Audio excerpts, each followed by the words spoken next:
দেহ ছাড়িলে দিবস অগ্নি মধ্যে পঞ্চ দিবস তଳେ নবদিন হে দপ্পা দশা হে প্রেত সংস্কার একা দশা নিষাদ সময় প্রেত বদন্তি জমা রହି 3 দিন রহিব প্রেত অଗ୍ନି 5 ଦିନ ରହିବ ଜଳରେ 5 3 8 9 ଦିନ କଥା 9 ଦିନ ଆସିବ ଘରକୁ ଆଉ ଘରକୁ ଯିବାକୁ ଇଚ୍ଛା ଲାଗିବନି ନାହିଁ ତାର ଶରୀର ନାହିଁ ସିଏ ଆମକୁ ଦେଖୁଛି ଯୋଉ ପ୍ରେତାତ୍ମା ଆମକୁ ଦେଖୁଛି ଆମେ ତାକୁ ଦେଖି ପାରୁନେ ମୋର ଜ୍ଞାତି କୁଟୁମ୍ବ ଭାଇ ବୋଉ ନାତୁଣୀ ମୋ ସବୁ କଣ କରୁଛନ୍ତି ସେ ଦେଖୁଛି ସବୁ ମୋ ପରିବାର ମୋ ପାଇଁ କଣ କରୁଛନ୍ତି ସେ ଦେଖିବ ସବୁ ଦେଖିଲେ କଣ ହେଇଥିବ ଆଉ ତ ଗିଆ ପଣା ତ ନାହିଁ ଏବେ କଣ କରୁଥିବ ସବୁ ଯାକ ମସଲା ଛେନାପୋଡା ରସଗୋଲା ମୁଁ ଲେଖିଥିଲି ତାଙ୍କେ ସବୁ ହରିତାଣ୍ଡବ ଲଗେଇଛନ୍ତି ନାଇଁ ମୋ ପଇସାରେ ତାଙ୍କେ ସବୁ ସଂକୀର୍ତ୍ତନ ଲଗେଇଛନ୍ତି ଦେଖନ୍ତୁ ଚିନ୍ତା କରନ୍ତୁ କଣ ହଉଛି ଆଜ୍ଞା ଗିଆ ପଣା ହଉଛି କି ଏବେ ମସଲା ରସଗୋଲା ଛେନାପୋଡା ଖୁସି ଚାଲିଛି ଆଉ କି ଦୁଃଖ କଣ ଚିନ୍ତା କରିବ ହେଲେ ମଧ୍ୟ ଦୁଃଖ ଲାଗୁଛି କୁଟୁମ୍ବକୁ ଛାଡ଼ିକି ଯିବାକୁ ତାର ଇଚ୍ଛା ନାହିଁ 10 ଦିନ ଆମେ ଜ୍ଞାତି କୁଟୁମ୍ବ ଅଛୁ ତାଳ ବଡ଼ା ଧରିକି ଘର ଜାଗା ଆଣିକି ମନ୍ତ୍ର ପଢିକି ତାକୁ ଗାଧେଇକି ଆମେ ଡାକୁଛେ ବନ୍ଧୁକୁ ନଉଛେ ବନ୍ଧୁ ଗୋଟେ ଗୋଟେ ଚାଳ ଧୋକେ କରୁଛେ ସେ ପ୍ରେତାତ୍ମା ନେଇ ଘର ଭିତରେ ପଡା 10 ଖପରା ଯୋଉ ଭଙ୍ଗା ଖପରା 10ଟା ତାର ଅସ୍ଥି ରଖା ହବ 10 ଇନ୍ଦ୍ରିୟ 10ଟା ଖପରା 10ଟା ଅସ୍ଥି ରଖା ହବ ମନ୍ତ୍ର ପଢି ତାର ସେ ଘର ଭିତରେ ରଖା ହବ ସେ ସବୁ ନିଆଁଟା ପଡା ମାନେ କେଡେ ଅବିଶ୍ୱାସୀ ଜାଗା ଗାଧେଇ ଦିଅ ବୋଲି ଡାକିଲେ ସେ ସବୁ ନିଆଁଟା ମାରିଦେଲେ ଆଜ୍ଞା ନାଇଁ ଆପଣ ବୋଲି କଣ ପୁରାଣ ଏଇଟା ଭଲ ଲାଗୁଛି ନା କିନ୍ତୁ ଶେଷକୁ ଯିବା ସମୟରେ ହରିନାମ ଟିକେ ଯେତେବେଳେ ଜମପୁରକୁ ଯିବା ଗାଡିରେ ବସିଲା ବେଳକୁ ଯେମିତି ଟିକେଟଟା ମାଗୁଛି କଣ୍ଡକ୍ଟର ନହେଲେ ସିଟ୍ ନାହିଁ ଯେତେବେଳେ କି ସ୍ୱର୍ଗପୁରକୁ ଯିବାକୁ ହେଲେ ସେ ଖାଇବ ଟିକେଟଟା ଖାଇବ କୋଉ ଟିକେଟଟା ହରିନାମ ଟିକେଟଟା ଟିକେ ଶୁଣିଥ ନହେଲେ 84 ନର୍କ ଥୁଆ ହେଇଛି ହରିନାମରେ ଯେବେ ହରିବ ବିମୁଖ ହରିନାମେ ଯେବେ ନ ରସୁ ଆର ଜନ୍ମରେ ହେବୁ ପଶୁ ପଶୁ ଆଉ ମଣିଷ ଜନ୍ମ ମିଳିବନି ସେ ପଶୁ ଜନ୍ମ ହେବାକୁ ପଡିବ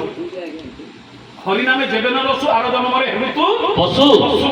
ଅନେକ ଜନ୍ମ ପୁଣ୍ୟ ଫଳେ ମାନବ ଜନ୍ମ ମହି ତଳେ ପୁଣ୍ୟ କରିଥିଲେ ବୋଲି ମଣିଷ ଜନ୍ମଟା ଏବେ ମିଳିଛି ଆଉ ଏ ମଣିଷ ଜନ୍ମ ମିଳିବନି ସେ ସବୁ ପଶୁ ହେବାକୁ ପଡିବ ତେଣୁ କରି ମରିବା ସମୟରେ ହରିବଲ ହରିବଲ ବୋଇଲେ ଜୀବାତ୍ମା ମୁକ୍ତି ହବ ତାକୁ କୁହାଉଛି ବାପାରେ ତୋ ଜିଇଥିଲା ଭିତରେ ବୋଲିଲୁନି ଏବେ ତୋ ଆତ୍ମାକୁ କୁହାଉଛି ତୁ ଏବେ ବୋଲେ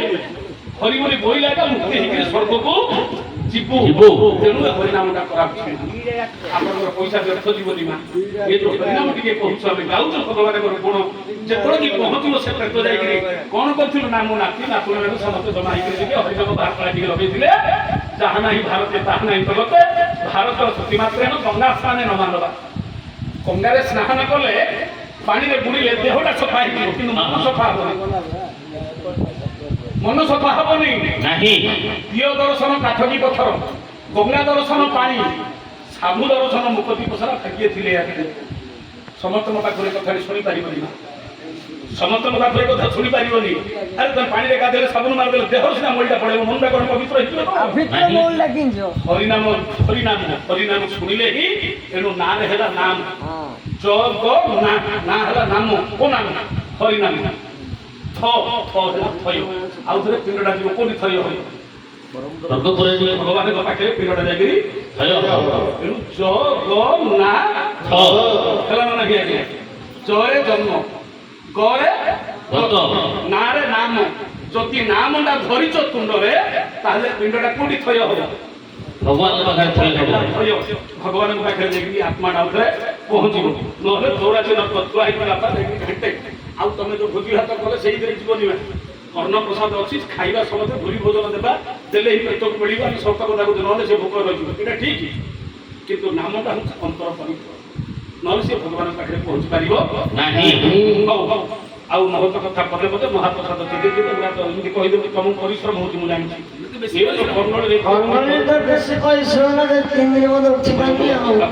ସୁରେନ୍ଦ୍ର ଭଣ୍ଡାରୀ କହିଛି ମୋ ହାତ ତେଣୁ କରି ଆଜ୍ଞା ମୁଁ କାହିଁକି ଆପଣଙ୍କ କଥା କହିଲି କାହିଁକି ପରଧନକୁ ଆଶା ବଳାଇଲେ ଲାଗଇ ବହୁତ ପାପ ପର ନାରୀ କାମେ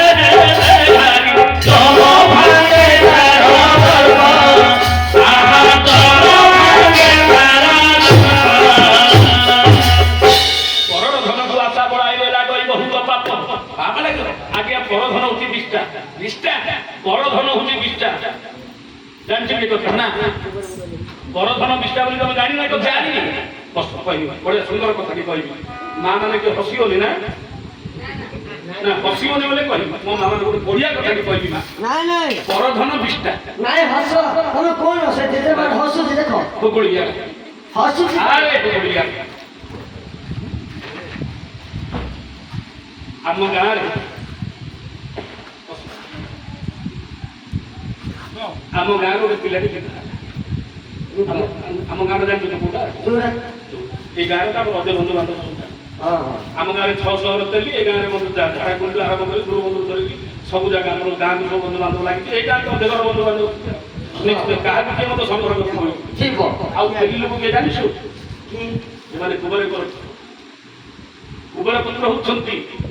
ତେଣୁକରି ଯକ୍ଷ ପୁତ୍ର ହେଉଛନ୍ତି ଏମାନେ ଦୈନିକ ବଶ୍ୟ ସମାଜ ଏମାନେ ହେଉଛନ୍ତି ବ୍ୟବସାୟ ଭଗବାନଙ୍କର ଚାରୋଟି ଚତୁର୍ବିଧା ମେୟ ଦୃଷ୍ଟିଟା 4 ବର୍ଣ୍ଣ ସୃଷ୍ଟି କରିଥିଲେ ବ୍ରାହ୍ମଣ କ୍ଷତ୍ରିୟ ବୈଶ୍ୟ ଶୂଦ୍ର ଇଏ ହେଉଛି ଭଗବାନଙ୍କର ସୃଷ୍ଟି ମୁଖରୁ ହେଲେ ବ୍ରାହ୍ମଣ ବାହୁରୁ ହେଲେ କ୍ଷତ୍ରିୟ ଗୁରୁଦେଶରୁ ହେଲେ ବୈଶ୍ୟ ଆଉ ପାଦଦେଶରୁ ହେଲେ ଶୂଦ୍ର ସେମାନେ ହେଲେ ସେବକ ବ୍ରାହ୍ମଣ ହେଲେ ଶିକ୍ଷକ କ୍ଷତ୍ରିୟ ହେଲେ ରକ୍ଷକ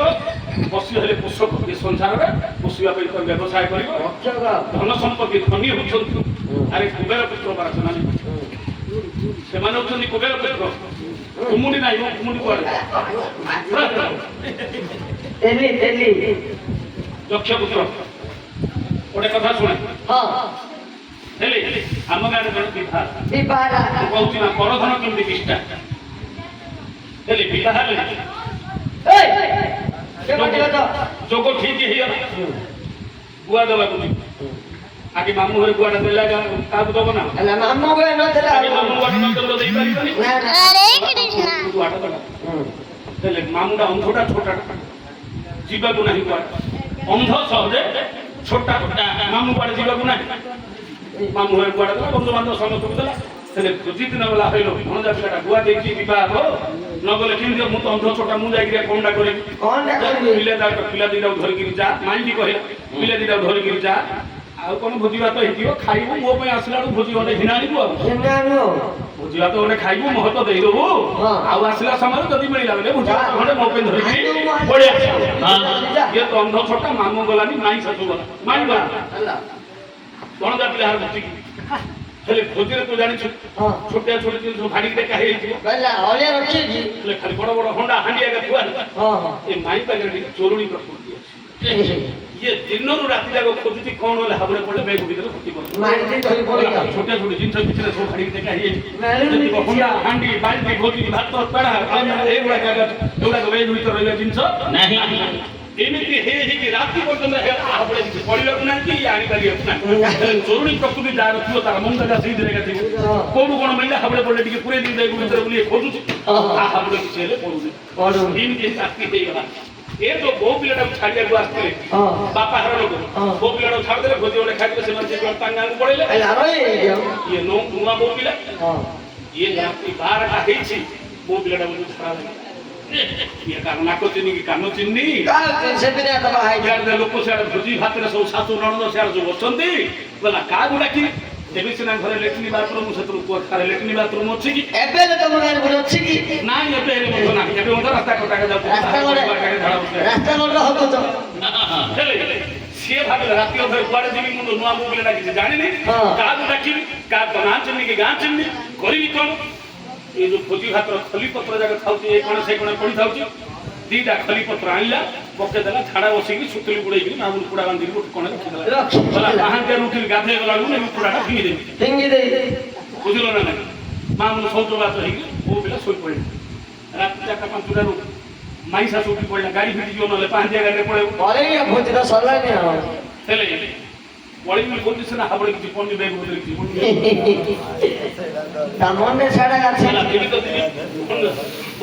ଭଣ୍ଡା ବୋଉଟା ଟିକେ ନ କହିକି ଗଲେ ମାଇଁ ଶାଶୁ କହିଲେନି ବୋଲିବେ ମନ ଦୁଃଖ କରିବେ ଉଠି ପଡିଲା ବେଲା ବୋଉ ପିଲା ମୋ ମାଇଁ ଶାଶୁ ବାହାରେ ବୋଲ ମାଇଁ ଶାଶୁ କମଟା ଖୋଲିଲା ଗଲା ଥ ମାଇଁ ଥ ମୁଁ ଯାଉଛି ମୁହଁଟା ଧୋଇକି ଯାଉଛି ବୋଉ ପିଲାଟା ମୁହଁ ଧୋଇଗଲା ବେଳକୁ ଏ ପତ୍ର ପୁରାଟା ଉପରେ ମାଇଁ ଯାଉଛୁ ନଜରଟା ପଡ଼ି ଆମେ ବୁଝି ଭାତରେ ଖାଲି ତ ଖୋଜୁଛି ହାତ କିଛି ପଡୁନି ଗଲା କିଏ ଖଜା ମିଠା ଭାଇ ଦେଇଛି କାର ହେତୁ ନାହିଁ ପତ୍ର ପୁରାଟା ଛାଡ଼ି ଦେଇକିରି ସିଏ ମୁହଁ ଧୋଇବାକୁ ବୋଉ ପିଲାଟା ଗଲା ଭିତରେ ଭାଇ ଶାଶୁ ହାବରେ ପଡ଼ିଗଲା ପୁରାଟା ଆଣିଲା ତ ବେଗୁରେ ଭର୍ତ୍ତି କରିଦେଲା ଖଜା ମିଠା କିଏ ଗୋଟେ ବାଣ୍ଡି ଦେଇଥିଲା ଛାଡ଼ି ଦେଇକି କାର ହେତୁ ନାହିଁ ଆଉ କିଣିଛି ଆଉ ଇଏ ତ ଦିନ ଯାକ ଖୋଜୁଛି ହାବରେ ତ ପଡ଼ି ନଥିଲା ଇଏ ତ ପତ୍ର ପୁରାଟା ବୋଉ ପିଲା ବାନ୍ଧିକି ରଖିଥିଲା ପୁରା ବେଡ୍ ବେଗ ଭିତରେ ଭର୍ତ୍ତି କରିଦେଲା ବୋଉ ପିଲା ମୁହଁ ଧୋଇକିରା ଗଲା ହାଡ଼ି ବୋଉ ପିଲା ଯାଉଛି ଆଉ ଘରକୁ ଆଇବ ଭଞ୍ଜା ପିଲାକୁ ଧରିକିରି ମା ମୁହଁ ମାରିକି ଯିବା ଗାଲା ଆଇବ ଏବେ ନହେଲେ 10 ଦିନ 5 ଦିନ ଯେତେବେଳେ ତମ ସୁବିଧା ଆଇକିରି ଯିବ ହଁ ମାଇଁ ଯିବୁ ଆମେ ତମେ ହେଲେ ଆସିବ କେତେବେଳେ ଏମିତି କହିଦେଲା ପିଲା ଦିଟାକୁ ଧରିଲା ବାକି ଆସିବ ଏ ଯୋଉ ପୁରାଟା ରଖିଲା ବେଳକୁ ପିଲା ଦେଖିଛୁ ସେ ଯୋଉ ପୁରାଟା ରଖିବା ତାଙ୍କେ ଭାବିଲେ ଖଜା ମିଠା କଣ ହେଇଥିବ ବଡ ପୁରା ଗଲା ଗଲା ବୋଉ ଲୋକାନ ମୋର କଖିଆ ଦେଖିଲା ସାପ ବିଳାରେ ନାହିଁ ବୋଲି ମୋର କଖିଆ ଚାପ ଘରକୁ ଗଲେ ବୋପା ଖାଇବ ତୁ ଖାଇବୁ ମୁଁ ଖାଇବି ମୋର କଖିଆ ବାଟରେ କା ମାରିବି ଚା ଘରକୁ ଯା ଖାଇବ ଧରିକି ଗଲା ଯେମିତି ଗଲା ପିଲାମାନେ ଯାଇକି କହିଦେଲେ ବୋଲା ପା ବୋଉ ଆଣିଛି ବାବୁ ଜାଣିଛି ଆର ଚରୁଣୀ ପ୍ରକୃତି ବୋଲା କୋଉଠି ଖଜା ମିଠା କାହାର ଧରି ପଳେଇଥିଲା କଣଟା ଆଣିବ ରାତିରେ ପାଇଲାଣି କୋଣ ଭୋଜିବା ଆଣିଥିବ କି କଣ ଖଜା କି କ୍ଷୀରି ମିଠା ମିଠା କଣ ଆଣିଥିବ ଆଉ ଜାଣିଛି ଚରୁଣୀ ପ୍ରକୃତି ଅଛି ଆଣିଥିବ ବାଜେଇକି ସେଠୁ କଣ କଲା ବୋଲା ଦେଖୁନୁ ମୋର କକ୍ଷା ମାନେ ଦେଖିଲେ ସାପ ପିଳାରେ ନାହିଁ ବେଲି ଦାସ ବୋପା କହି ପକେଇଲେଣି ଆଉ ବୋପା କହି କଣ ଆଣିଛୁ ଦାଣେ ଖାଇବା ସିଏ କାହିଁକି ଭୋଜି ବୋଲି ସିଏ ମତେ ଅଣ୍ଡାଳିକି ରହିଛି କିଏ ଆଖିକି ଦେଖାଯାଉନି ବୋଲା ହଉ କଣ ଆଣିଛୁ ଆଣେ ଇଏ କଣ କଲା ସେ ଯୋଉ ମାଇକିରେ ନା ଯୋଉ ପତ୍ର ପୁରାଟା ଫିଟେଇଲା ଫିଟୁ ସାନ ପୁଅଟା ଜଗିଥିଲା ଯୋଉ ତୁମ୍ବରା ପୁଳାରି ପାଟେ ମାରିଦେଲା କଣ ଟିକେ ହଉଛି ପିଲାଟା କହିଲା ଦେଖୁନ କିଆ କାଲିରେ ଯାକ ଟିକେ ଆମ୍ବିଳିଆ ହେଇଯାଇଥିବ ବାସି ହେଇଯାଇଥିବ ଯେ ମର କିଆ କେମିତି ହି ହଉଛି କାଇଁ ତମେ ଟିକେ ଚାଖ ଥିବ ଦେଖାଯାଉନି ତାକୁ ଟିକେ ଚଖେ ଦେଲା ଏକାଥରେ କାଢିଲା ଯୋଉ ବାକି ବାଇଟି ଛୋଟା ଯୋଉ ଧରିଥିଲା ମୁଳିଆ ବାଇକଟା ଗୋଟେ ଧରିଥିଲା ଗୋରୁ ଗାଈ ପିଟିଲା ସେ ଦିନଠୁ ଚୋରଣୀ ପ୍ରକୃତି ଆଉ କେବେ କାହାର ଚୋରେଇଲା ନାହିଁ ଏଣୁ କରି ଆଜ୍ଞା କରଥନ ହଉଛି ଜାଣିଥିଲା କି ଖଜା ମିଠା ଜାଣିଛି ନା ସେ କଣ ଜାଣିଥିଲା କି ହୁଏତ ଆମ ପାଖରେ ଯଦି ସେ ବୁଦ୍ଧି ଥିବ ଆମ ହାବୁଡେ ମତେ କୋଉ ଦିନ ନ ପଡିବ କିଏ ଜାଣିছে ବିଶ୍ୱାସ କଣ ଅଛି ଆରେ କିଏ ନ ଜାଣିছে ସେଟା ନ ପଡିଲେ ଆରେ ଅଛି ବଡ ଧନ ହଉଛି ବିଶ୍ୱାସ କଲେ ସମ୍ମାନ ହେଲା ନାହିଁ ଆଉ ଇଏ ଦେଲା ବେଳକୁ କାହିଁ ଆଜ୍ଞା ମତେ ଦିଅ ବୋଲି କଣ ନେଇକି ମାଗି ଦଉନ ହେଲା